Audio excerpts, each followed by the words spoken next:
Hello, I'd like to introduce you to this VR space that I created in February 2021. It is a collection of work that was shot originally on location in Iceland with an artist I've collaborated with before, Sherry Erskine. She's an American artist.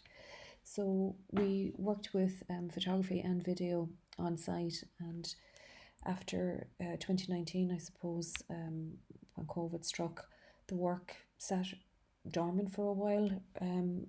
Usually I'd work in response to a space, so I found it quite difficult not having a space to work towards. I had a number of projects, including a solo show, which was cancelled.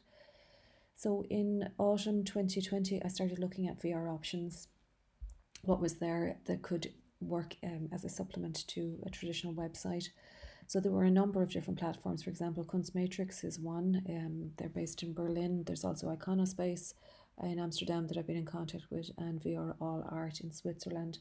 So all of those kind of companies, they would have been developing these kind of platforms pre-COVID, and then they've, I suppose, accelerated since then. So what you get is with these is pretty much an out-of-the-box exhibition, pre-built environment, prefabricated in different styles, and into that you can place your artwork, and it obviously tries to emulate as best as possible to create a simulation of what an exhibition would look like. These are relatively easy to use if you have basic digital editing skills, and what I found, it's quite helpful to do something like this because it allows you to make certain conceptual decisions about, how many images are in a series, what they would look like if produced in the real context.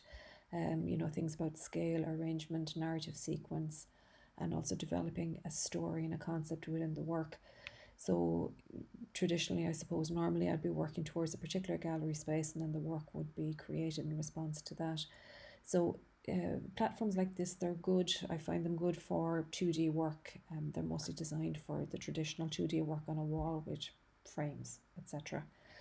But when you're working with video installation, which I'm doing increasingly, I suppose, since 2019, these are quite limited. So when it comes to video, they tend to be very short, what these platforms can handle. And also you can't really control the lighting, and the sound environments are very, very limited.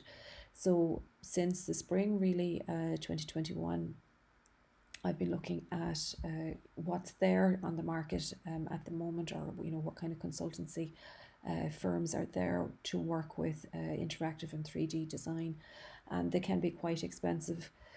So I suppose that's why I'm asking for the Agility Award to work particularly with ProCAD. They're a local Irish company, and I have worked with them since the spring, really, well, a little bit in the autumn as well.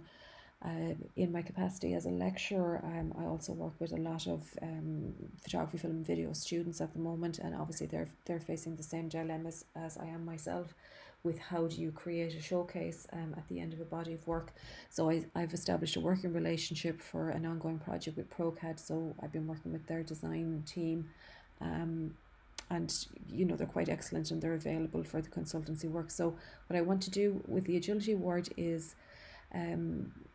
take an environment like this and gain the skills to actually build it myself, but also have the capacity within it to control things like audiovisual material, particularly video installation.